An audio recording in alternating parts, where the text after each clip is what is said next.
The barracks were quiet in the late afternoon, a stillness hanging over the rows of bunks, like dust caught in fading sunlight. The heat outside still pressed against the walls, a dry heaviness that made the air inside smell faintly of sweat, oil, and old sand. Most of the soldiers had drifted elsewhere, some to the mess hall, others to the gym or the firing range. Only one remained, sitting cross-legged on her bunk with a rifle stretched across her lap, as though it were a living thing demanding her attention. Sergeant Evelyn Carter worked in silence. Her fingers moved with precision, unhurried and practiced, as she pulled the bolt free and set it neatly beside her. The rifle, a .338 Lapua Magnum, gleamed in the fractured light, the matte black finish worn smooth where her hands had gripped it countless times before. To the untrained eye, it was just another long-range rifle, an expensive tool of war. To Evelyn, it was ritual. It was survival. It was the single most intimate relationship she had ever known. Each part she disassembled was handled with reverence.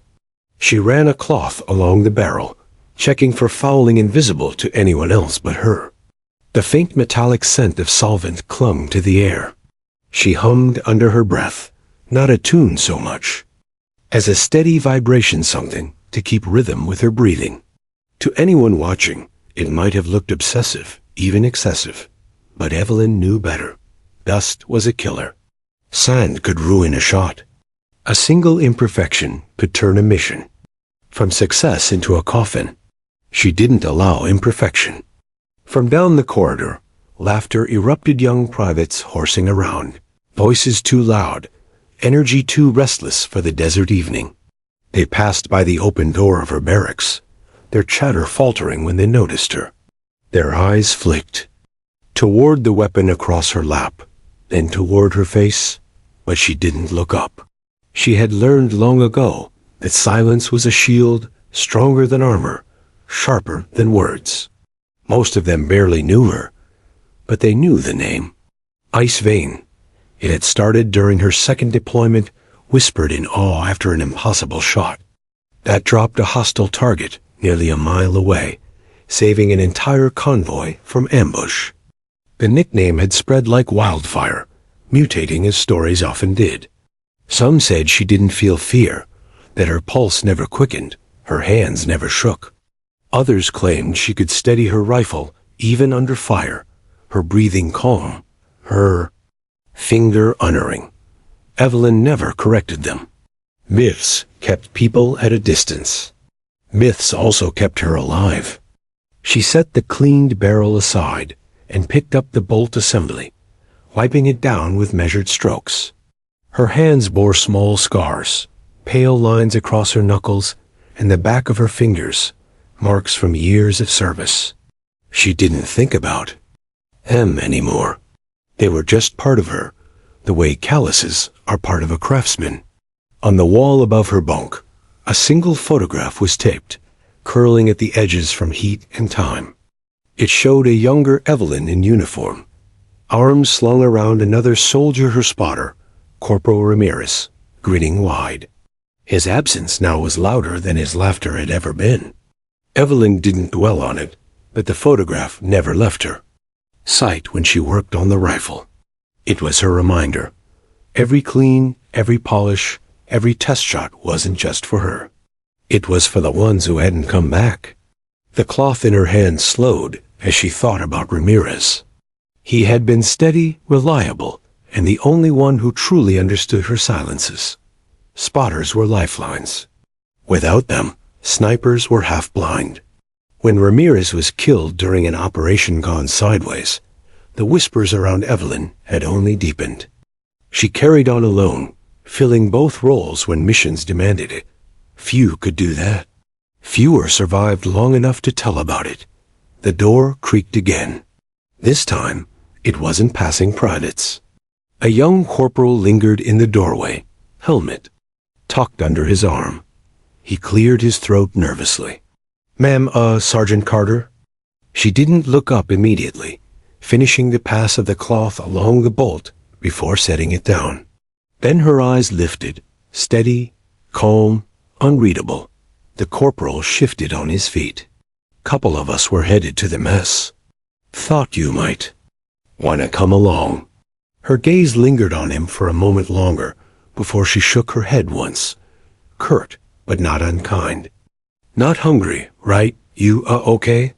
He gave a quick nod and retreated, relief evident in his shoulders. Evelyn picked up the rifle's scope, tilting it toward the light. The glass caught the fading sun, flashing for a moment before dimming. Again, she checked it meticulously, adjusting the turrets with a soft click. Every detail mattered. On missions, there was no room for error. One loose screw, one smudge on the lens, could mean death. The barracks fell quiet again. She slid the scope back into place, tightened it, and ran her fingers along the weapon's length. It was whole again, complete. The ritual was nearly done. She leaned back slightly, her eyes closing for just a moment as she breathed out. Cleaning the rifle wasn't only maintenance, it was meditation. Each movement slowed her thoughts, anchored her in the present. Without it, memories had too much space to crawl in. The sound of gunfire, the weight of bodies. Ramirez's laugh, cut short. Her hand tightened on the rifle. She opened her eyes. Across the base, a siren wailed briefly before cutting off. Just a drill, no urgency. Evelyn didn't flinch.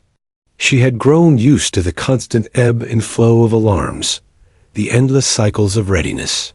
A soldier was always waiting for the next call, the next mission, the next night that demanded a rifle and steady hands. She laid the .338 Lapua Magnum across her lap one final time, admiring the way it gleamed in the low light. To anyone else, it was just a machine.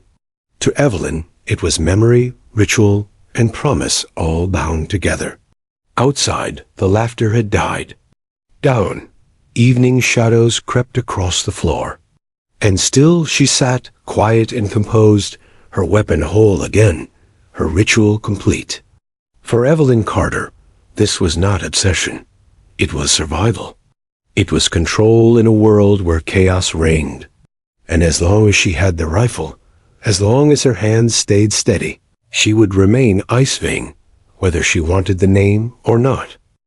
The nickname followed her long before she ever heard it spoken to her face. Soldiers whispered it in mess halls, passed it between bunks late at night, repeated it like folklore in the smoke of campfires after long patrols. Ice Vein, it began. During her second deployment, though Evelyn never cared enough to trace exactly where or with whom it started.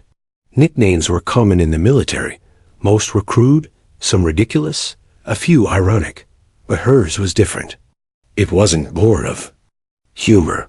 It carried a weight, sharpened like a blade, whispered with a mixture of awe and unease.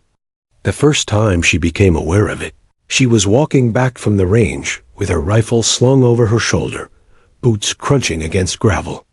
A pair of privates stepped aside as she passed, lowering their voices but not enough to escape. Her ears. That's her, one muttered. Ice Vein? Evelyn didn't break stride. She didn't turn her head, but the words lodged themselves in her mind like burrs in cloth. Later that night, as she stripped her rifle for cleaning, she thought about it. Ice Vein. She could guess why. Her hands never shook. Her breath never faltered. Her pulse seemed steady even in firefights that turned others pale and frantic. She had learned long ago to push panic deep down, to let it sink beneath layers of training and repetition. Fear was real, but she had carved a space inside herself where it never reached her trigger finger. But a name, once it stuck, grew legs of its own. By the time her third deployment began, the stories had stretched into something almost mythic. She heard them in fragments, drifting in from conversations she pretended not to hear. She once made a shot at 2,000 yards in a crosswind. She covered an entire convoy alone. She doesn't even blink when the bullets fly. Not all of it was true. Some of it was. And some, she admitted reluctantly in the quiet of her own mind, was even understated. There was the night operation in the mountains, for instance. A unit had been pinned down by machine gun fire from a ridge, their radios calling for help. Evelyn had been dropped on an opposing slope, with nothing but her rifle, her spotter Ramirez, and the cold. She remembered lying prone for what felt like hours, her body numb against the rock, waiting for the precise moment. The hostile gunner moved only slightly, exposing a sliver of helmet beneath the moonlight. One squeeze of the trigger, a silent breath, and the gunner crumpled.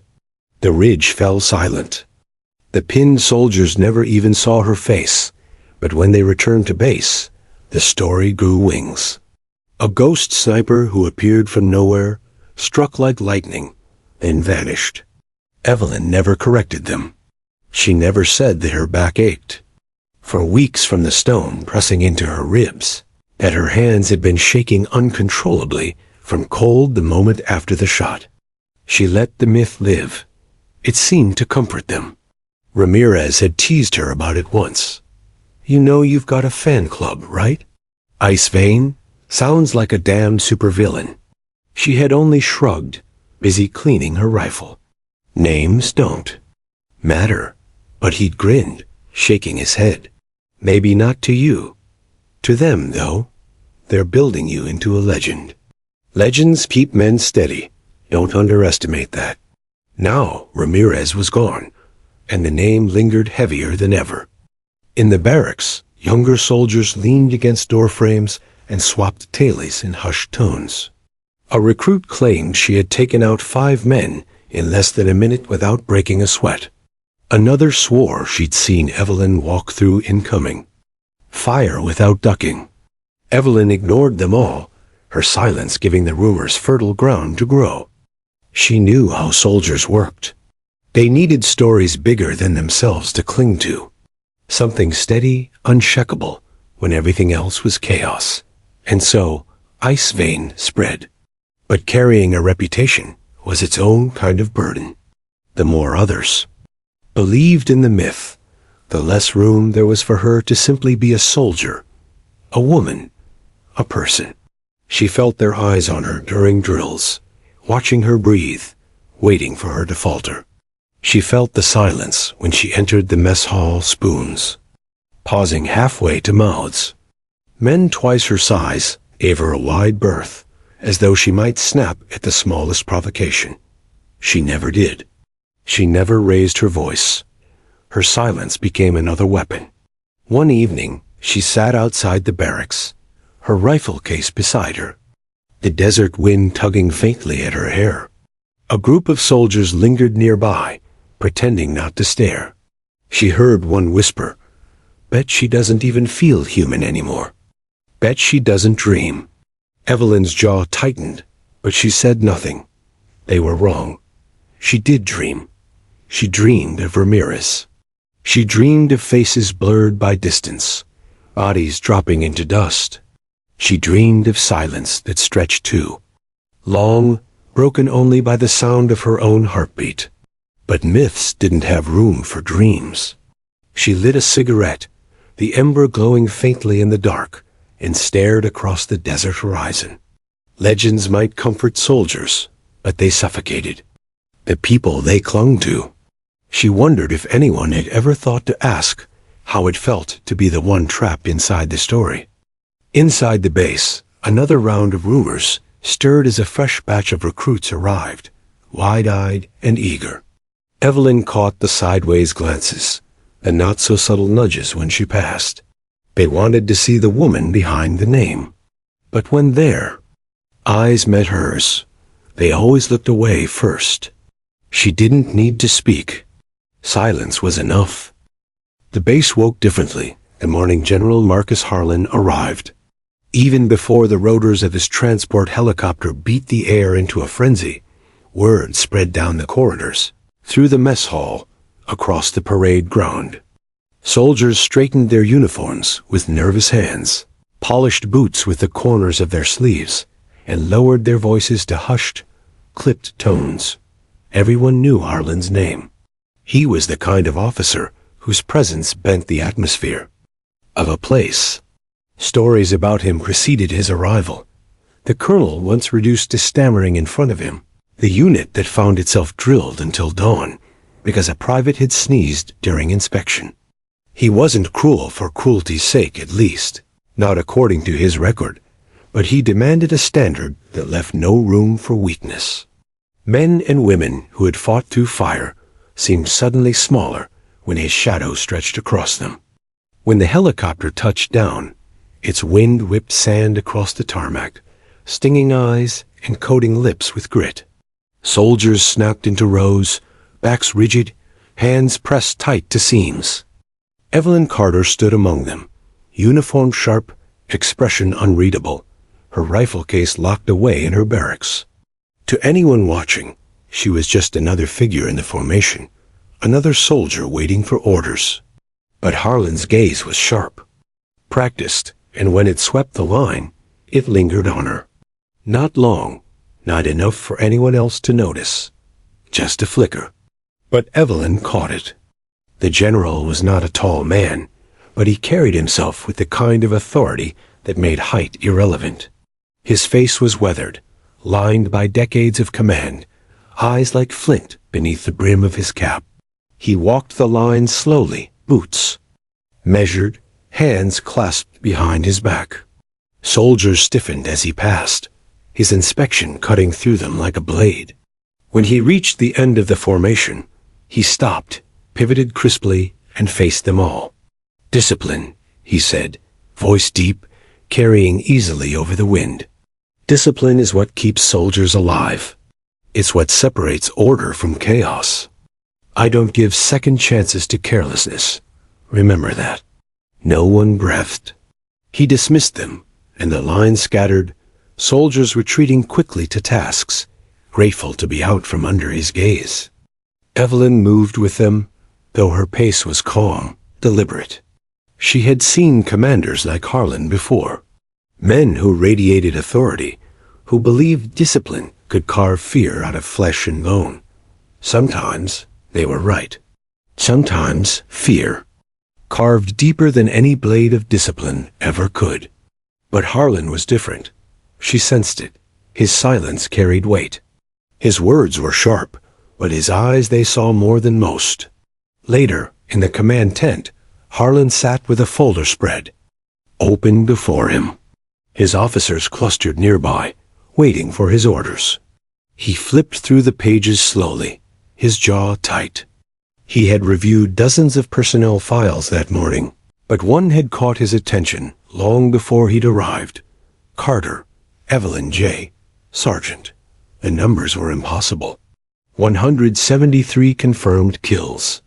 A longest recorded distance. That surpassed most military records.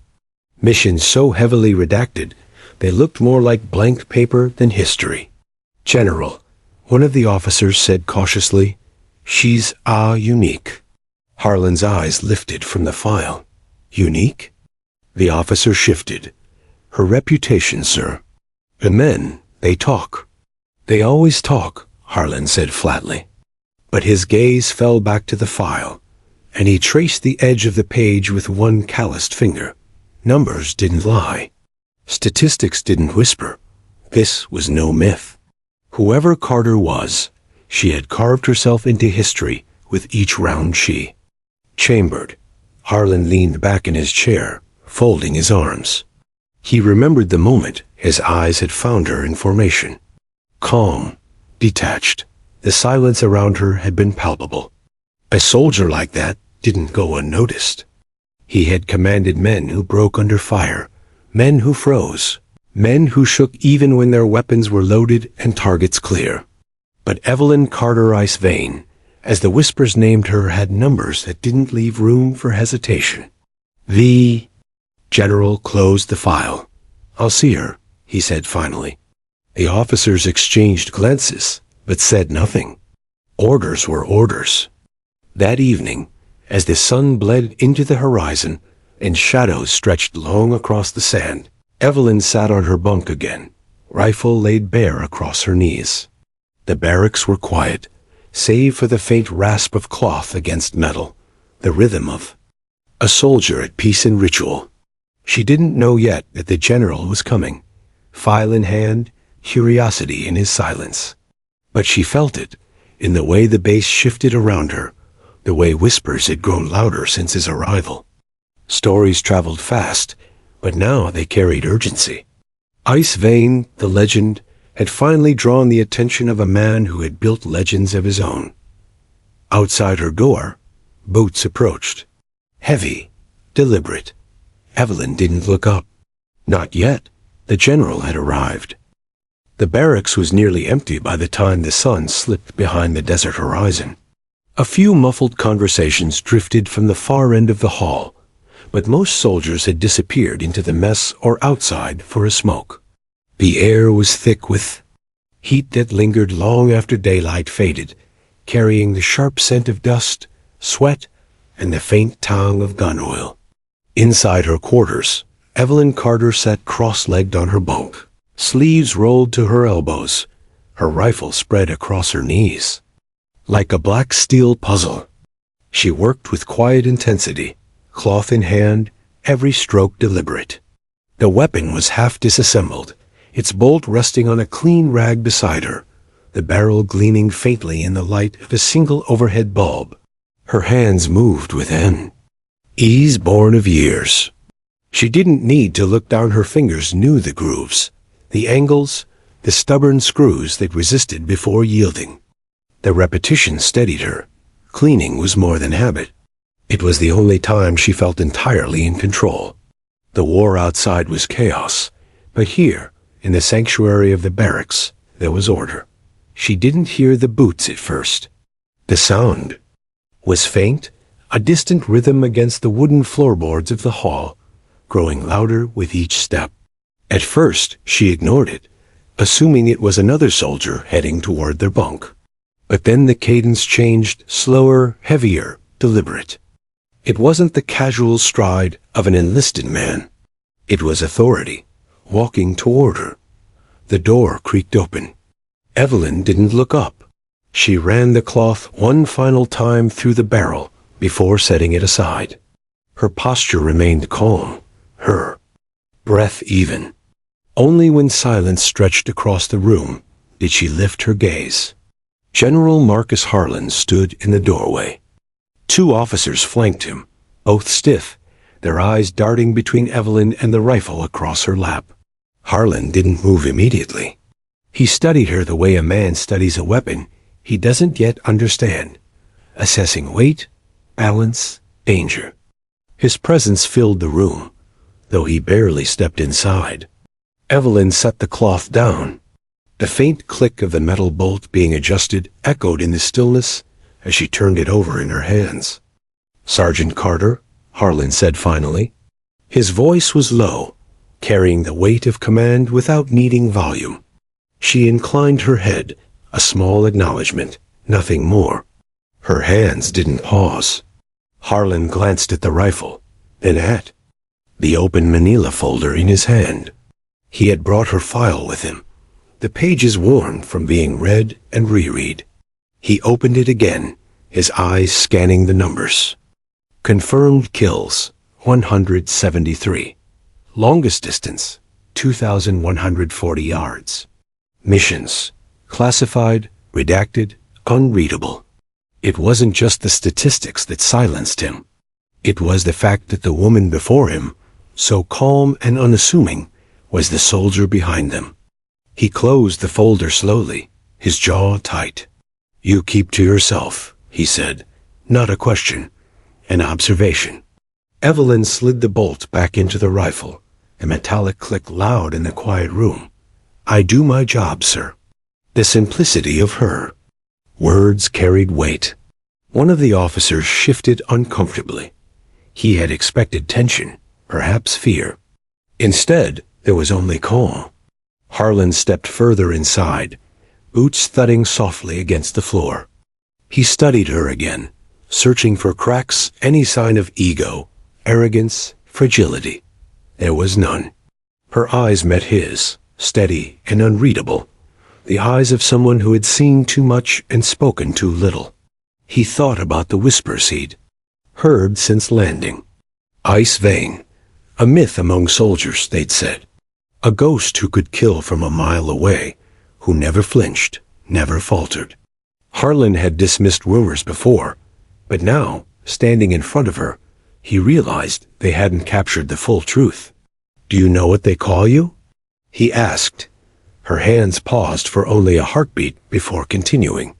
"Doesn't matter what they call me." The answer was neither defiant nor submissive. It was fact, spoken with the same calmness as every motion of her hands. Harlan studied her rifle.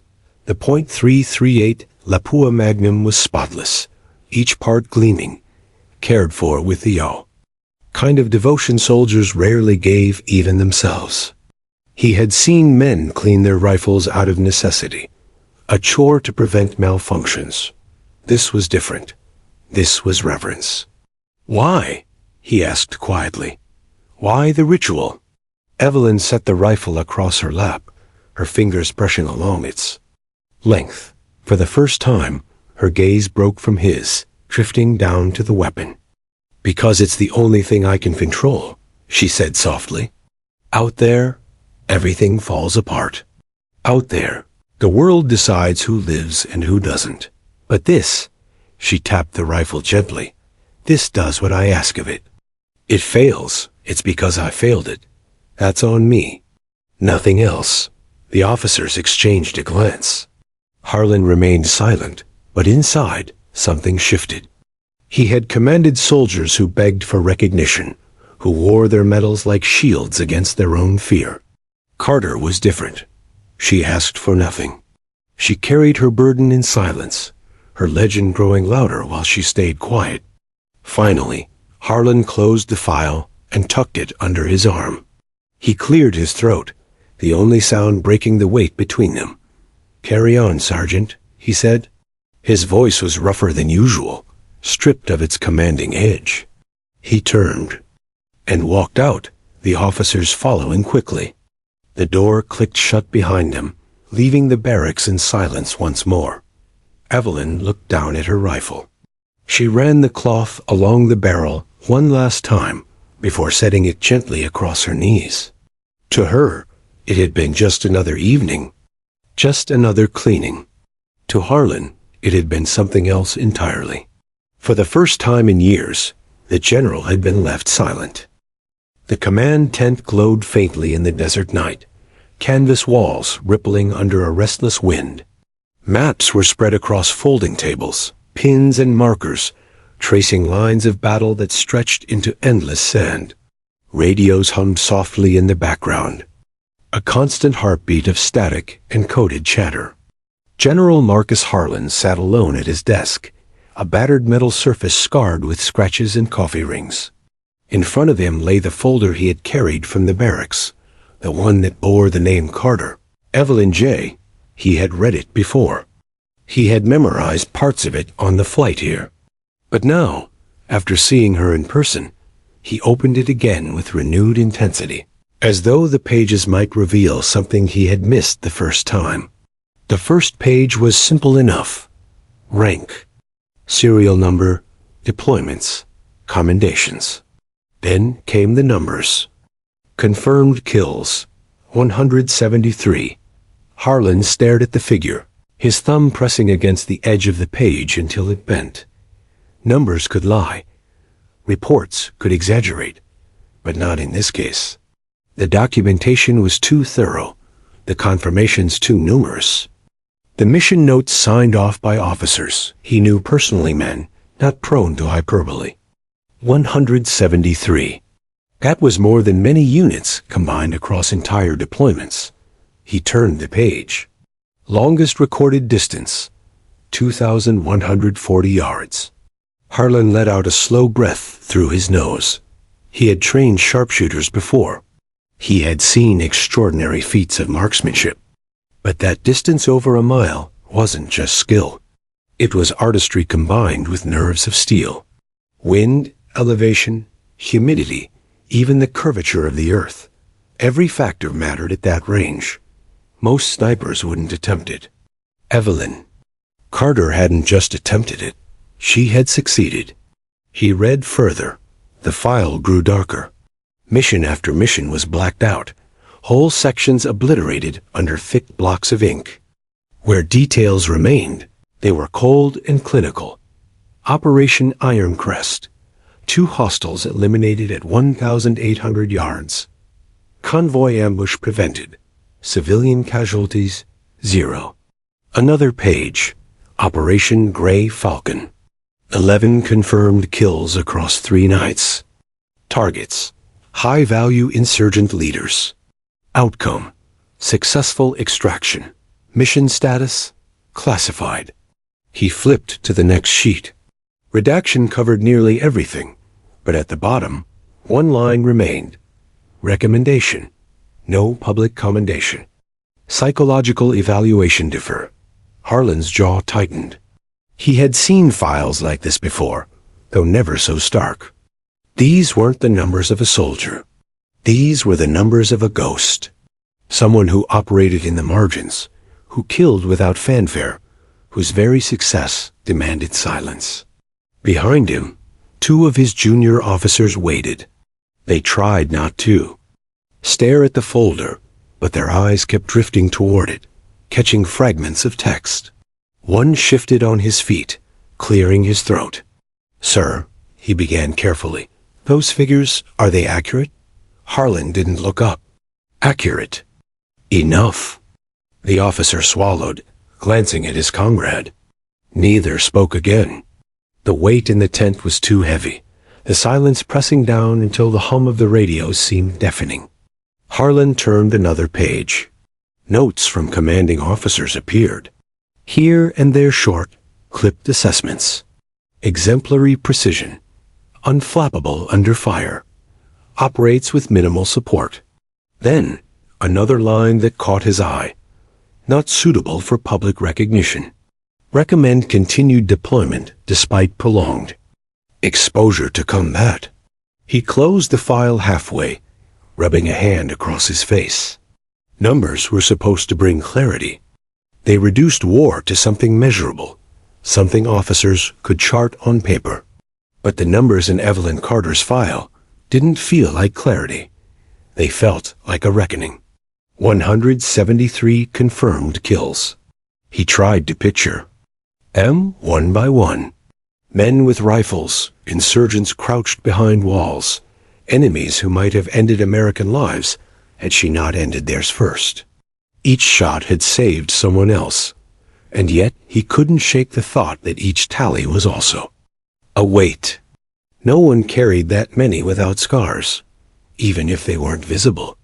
He remembered her eyes in the barracks.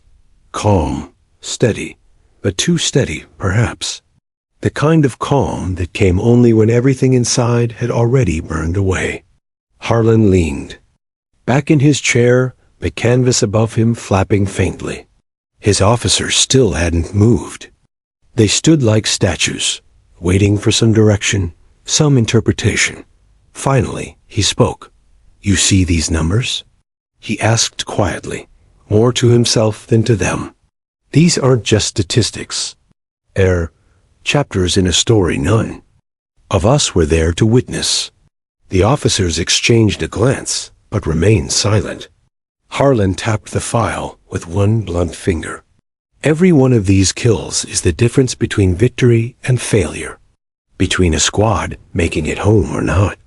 And she, he shook his head, almost in disbelief. "She's done it more times than anyone I've ever seen." He thought back to his inspection earlier, the way she had sat on her bunk, cleaning her rifle with a devotion that bordered on ritual. She hadn't bragged. She hadn't even acknowledged her record. To her, it seemed, the file meant nothing. But to him, it meant everything. He wondered what it did to a person, carrying numbers like that. Did she remember their faces? Did she hear their last breaths? Or had she locked it all away, sealed it under silence so the rifle could keep firing? He closed the file at last. The sound sharp in the quiet tent. The younger officer shifted again. "Sir, What do we do with her? Harlan's eyes flicked up, sharp as a blade. We don't do anything with her, he said, voice firm. She's already done more than any of us could ask. What you do, what we all do, is remember who's keeping this base alive while the rest of you sleep. The officer looked down quickly, chastened. Harlan pushed the file aside and reached for his coffee, though it had long since gone cold. He stared into the cup, lost in thought. Evelyn Carter was unlike anyone he had ever commanded. Not because of her precision, not even because of her numbers, but because she carried them without demanding recognition. She didn't wear medals. She didn't tell stories. She didn't remind anyone of what she had done. She simply kept her rifle clean, her silence steady, and her burden hidden. And yet, her file had left him silent. That alone said everything. The desert night was quiet, but inside the barracks, silence felt sharper, stretched tight like a drawn bow. Evelyn Carter sat at the edge of her bunk, the rifle lying across her lap as though it belonged there more than anywhere else in the world. Every piece gleamed under the dim bulb, spotless, precise, a machine made whole by her hands. The door clicked open. General Marcus Harlan entered alone this time, his shadow cutting long against the floor. He didn't speak as he stepped inside. His boots made the only sound low thuds on the wooden boards before he stopped 3 paces away from her bunk. Evelyn didn't rise. She didn't salute. She didn't even move the rifle from her lap. Her eyes lifted slowly, locking onto his. For a long moment, neither spoke. Harlan had faced warlords across negotiation tables, stared down enemies through binoculars as artillery screamed, and commanded men into battles that consumed them whole. He was used to silence, but this silence was different. This one pressed against his chest, made the air thick. Evelyn's gaze was steady, almost unnervingly so. There was no challenge in her expression, but no submission either. It was something rarer and even ground. The general realized then that he wasn't looking at a subordinate. He was looking at an equal. He cleared his throat, breaking the spell, but his voice came quieter than he intended. You keep your rifle clean. Evelyn's fingers brushed the stock, slow and deliberate. It's the one thing that doesn't lie. Her tone was calm, but it carried weight. Harlan absorbed it, the truth in her words cutting deeper than any report or statistic. He gestured toward the weapon. It's seen more than most men. Under my command. Then it understands, she said simply. That answer left him still. He thought about the folder on his desk, about the numbers that had kept him awake the night before.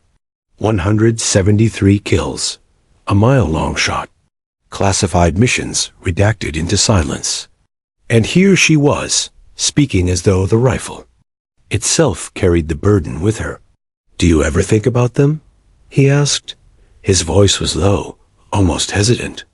Her eyes narrowed slightly, not in anger, but in the kind of consideration that meant she was weighing whether the truth was worth saying aloud.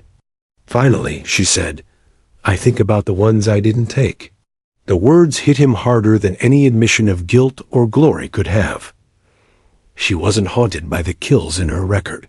She was haunted by the moments that couldn't be written. Down the split-second hesitations, the targets that slipped away, the times when her bullet might have changed everything, but didn't. Harlan felt the ground shift between them. He had come in with the weight of command, but in that moment, he felt like the one being studied, measured, judged. He moved closer, pulling out the metal chair from the desk and sitting down across from her. For a man of his stature, it was a rare thing to lower himself physically before a soldier, but rank seemed irrelevant now. Evelyn watched him, her hand still resting lightly on the rifle. You don't ask for medals, Harlan said. Medals don't change the fact. And what's the fact? Her answer was immediate. That I did what had to be done. Nothing more, nothing less. Harlan leaned back, studying her. He thought of the men under his command, how they carried themselves, how they clung to pride or excuses. None of them spoke like this. None of them bore the war with such stripped-down clarity. "Some would call you a hero," he said carefully. Her eyes hardened, the only flicker of emotion he'd seen in her face all evening. "Heroes die clean, quick. They're remembered in speeches and ceremonies. I'm still here. That makes me something else." The honesty in her words unsettled him. Not because it was bleak, but because it was true. The silence grew heavier again. Outside, the wind rattled against the windows. Somewhere in the distance, laughter carried faintly from the mess hall, a reminder that life went on for those who could still laugh. Inside, the barracks felt cut off, as if the two of them occupied a different world altogether. Harlan studied her rifle, how carefully it had been reassembled, every piece gleaming.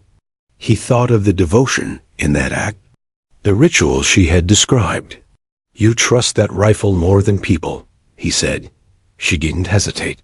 "The rifle never asks me why." Her voice was steady, but something unspoken hung beneath it, a truth too heavy to name. People always wanted to know.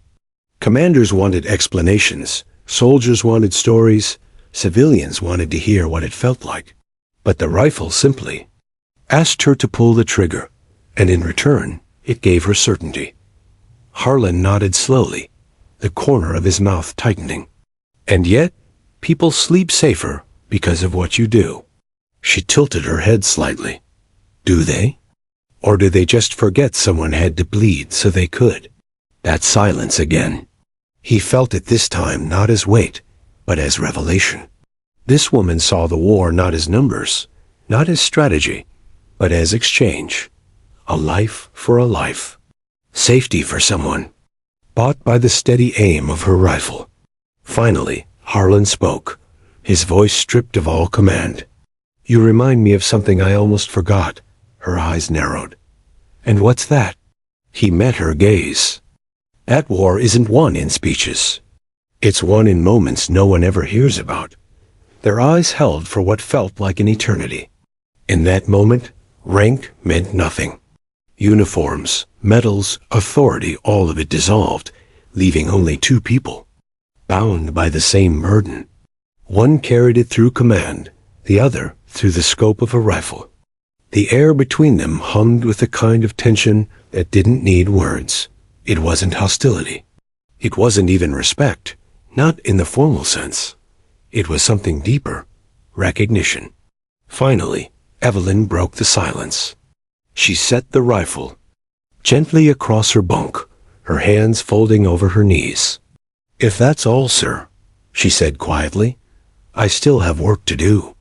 Harlan stood slowly. His boots echoed faintly as he pushed the chair back into place. He looked at her one last time, not as a general to a sergeant, but as one soldier to another. "You've already done enough," he said. His voice was softer than he intended, almost reverent.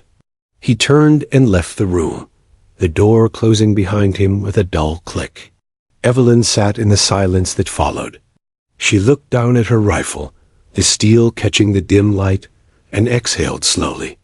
To her, it had been another conversation, another inspection, another night. To him, it had been something else entirely. In that standoff of silence, without a single shot fired, something had shifted.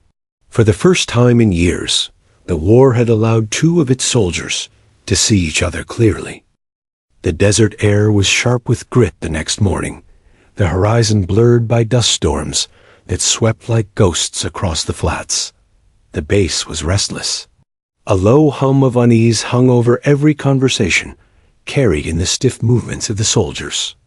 Hurrying between tents, something had shifted overnight.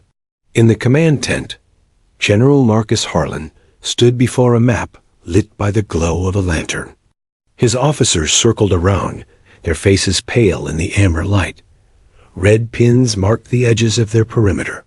Black markers traced enemy movements. And in the center, A thick circle drawn in ink, the insurgent stronghold.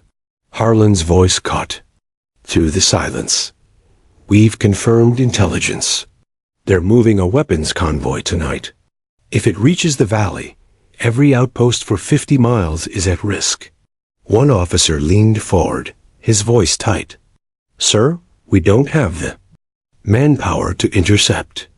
"Not without unacceptable losses," another spoke up. "Air support's grounded.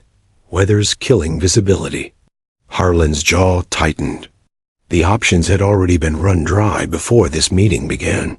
He knew the truth before anyone dared say it aloud. "There's one option left," the youngest officer said finally, his tone hesitant.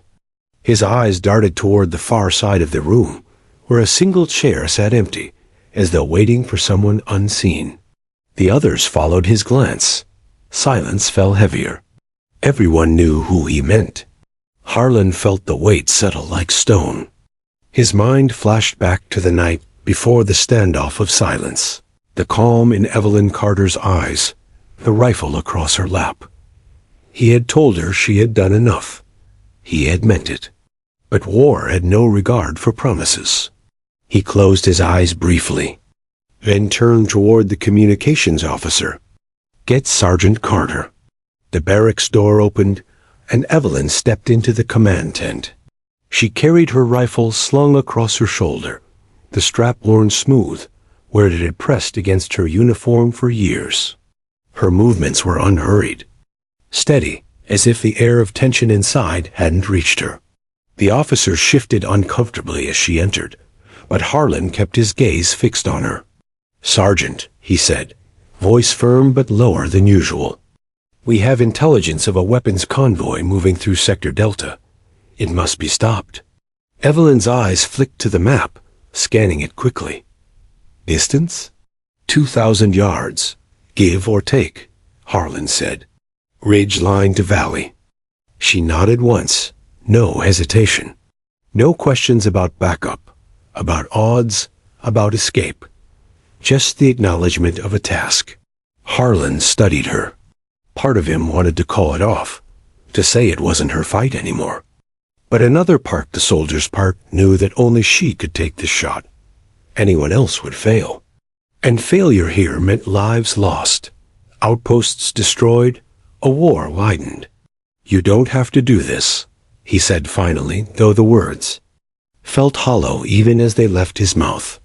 Evelyn met his eyes. Her voice was calm, even. "I never had to, but I will." That answer carried more weight than any order. Hours later, Evelyn lay prone on the ridge line. The desert stretched below her, a vast canvas of shifting sand and jagged rock. Night had fallen heavy, the stars faint behind a veil of dust. Her rifle was steady against her shoulder, the bipod, dug into the earth. Through the scope, the world narrowed into clarity. Every grain of sand on the valley floor seemed sharp, every shadow measured. Beside her, an officer crouched low, nervously checking his watch. His breathing was shallow, uneven, loud against the silence of the desert. Evelyn ignored him. Her heartbeat had already slowed, her mind entering the rhythm she knew too well, the ritual before a shot. Down in the valley, faint headlights appeared, weaving like fireflies through the darkness. The convoy. Evelyn adjusted her scope. Range, 2,100 yards. Wind, 7 miles per hour, west to east. She felt it on her cheek, steady, predictable. She adjusted 0.5 mil. Target confirmed. The officer whispered. His voice shook slightly. "When ready." Evelyn didn't respond. Words didn't matter here. Only the shot did. Her finger rested lightly on the trigger, not pulling, just feeling the familiar curve of the steel. She exhaled slowly, the world, narrowing further until there was nothing but the convoy, the rifle, and the silence in her chest. Behind her, General Harlan watched through binoculars. He stood with his back rigid, the dust swirling around his boots. He had led armies into battles, but tonight The outcome of the war rested not on legions of men, but on a single woman lying in the dirt with a rifle. And he knew what it meant. Every time she pulled that trigger, she gave a piece of herself away. Tonight, he was asking for another piece. He lowered the binoculars, his face heavy. He wanted to stop her, to tell her no, that she had given enough. But the words stuck in his throat. Duty demanded silence. Down below, the convoy drew closer. Evelyn tracked it through the scope, her breathing perfectly measured. She felt the desert shift around her, every sound fading, every second stretching. At last she spoke, just one word. Now. Her finger tightened. The crack of the rifle split the desert night. The first truck erupted in flame, the explosion lighting up the valley. Soldiers scrambled in confusion, shouts echoing up the ridge. Evelyn adjusted instantly, chambering the next round. Another shot, another vehicle disabled. The convoy ground to a halt under her precision, chaos erupting where order had once been. From the ridge, Harlan watched in silence. There was no pride. In his eyes, no thrill of victory. Only the heavy knowledge that he had unleashed her again, pulled her deeper into the shadows she had carried for too long.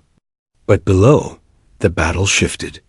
What had been a threat poised to cripple the region was undone in seconds by her hand. On the ridge, Evelyn's breathing never faltered. Each shot was methodical, deliberate, inevitable. To her, it wasn't glory. It wasn't revenge. It was simply what had to be done. When the last truck was engulfed in flame, she lowered her rifle. The desert fell silent again, smoke curling into the night sky. She sat back slowly, the steel of the rifle cooling under her hand. Her eyes stayed fixed on the valley below, where firelight flickered like dying stars. Harlan stepped closer, his voice low. Mission accomplished. Evelyn didn't look at him. No, she said softly. Just another number. The words hung in the air, heavier than the smoke, heavier than the silence. Harlan felt them sink into him. He knew she was right. The convoy destroyed, lives saved, it would all reduce down to a figure on a report, a tally in a file. And she would carry it, faceless, voiceless, unremembered. For a moment he wanted to reach for her, to say something that might ease the burden. But nothing came. Words had no place here. Instead, he stood beside her in silence, the two of them watching the flames burn out in the valley below. And in that quiet, the war reminded them both. Some victories were nothing more than another weight to bear. The valley smoldered long into the night, smoke twisting like dark ribbons toward a pale moon. The wreckage of the convoy glowed with embers, faint pops echoing as ammunition cooked off in the fire.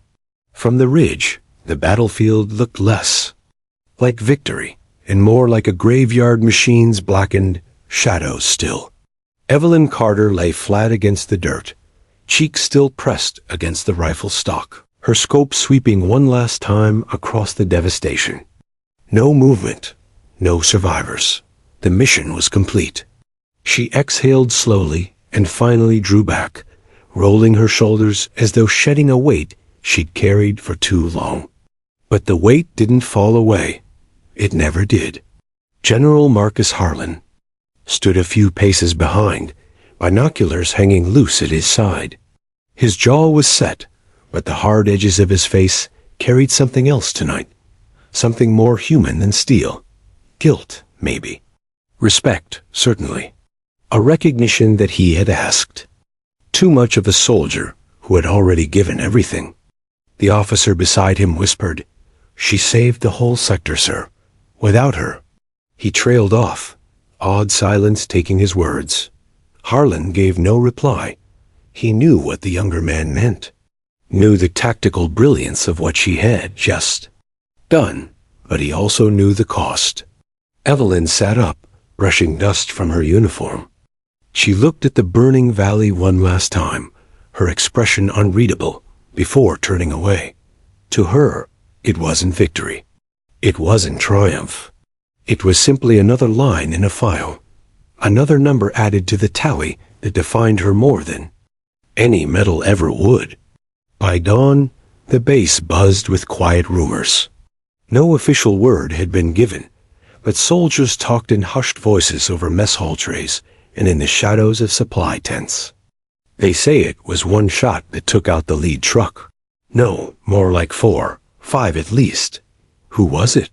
The answers varied. Some said it was a team. Some said an airstrike that slipped through the storm.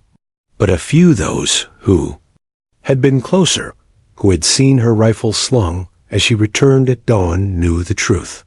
They didn't speak loudly. They didn't brag on her behalf. They simply let the whispers grow, like embers passed hand to hand.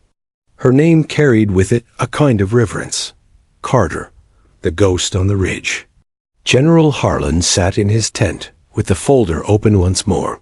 The morning light cut sharp through the canvas, landing on the same pages he had studied countless times. He added a note in the margin of the latest mission. Convoy destroyed. Casualties prevented. Estimated 300 plus. Operative, Carter. His pen hovered for a moment before he wrote the next line. Recommendation, classified. He set the pen down heavily. He wanted to write more. Wanted to demand commendation, recognition, the honor she deserved. But the truth was clear. Evelyn Carter would never be paraded before cameras, never wear a medal around her neck, never stand at a podium while the nation applauded. Her work was too quiet, too bloody, too buried in secrecy. The Army could not honor her without revealing the shadows it kept hidden. And so, like all the others, her victory would vanish into redacted lines and sealed files. Harlan closed the folder slowly, almost reverently, as though tucking away a sacred relic. That afternoon, he found her outside the barracks, seated on a low crate. Her rifle lay across her lap, the bolt removed, the barrel already half disassembled. She cleaned it with the same steady rhythm as always, brush passing through steel in smooth, patient strokes. He watched her for a long moment before speaking. They'll never know what you did last night. Evelyn didn't look up. They don't need to. They should, Harlan pressed, his voice rougher than he intended. Men will live. Because of you. Outposts will stand. Families will see their sons again. That deserves more than silence. She paused in her work, wiping oil from the chamber. Then she finally met his eyes. Her voice was calm, but there was something buried. Deep within it, something that spoke of years of unspoken truths. Numbers don't need medals, General. They just need to be carried. Harlan felt the words strike harder than any reprimand. She wasn't dismissing recognition out of humility. She was simply stating a fact of her existence. She had become numbers, hills, distances, missions. And numbers didn't weep or celebrate. They endured. For the first time in years, Harlan felt the sting of helplessness. He had commanded divisions, moved men like pieces on a board, shaped campaigns. But here, before this soldier with her quiet hands and haunted calm, he could do nothing. He could not lift her burden. He could only stand witness to it. He nodded slowly. Then I'll carry it too. Her gaze lingered on him for a moment, as if weighing the sincerity of his words. Then she returned to her rifle. Silence reclaimed the space between them. Days passed. The war moved on, as wars always did. Convoys shifted, battles rose and fell. Maps were redrawn. For most, the destroyed valley became another mark of progress, another arrow pointing toward eventual victory. For Evelyn, it was just another ridge, another shot, another memory that wouldn't fade.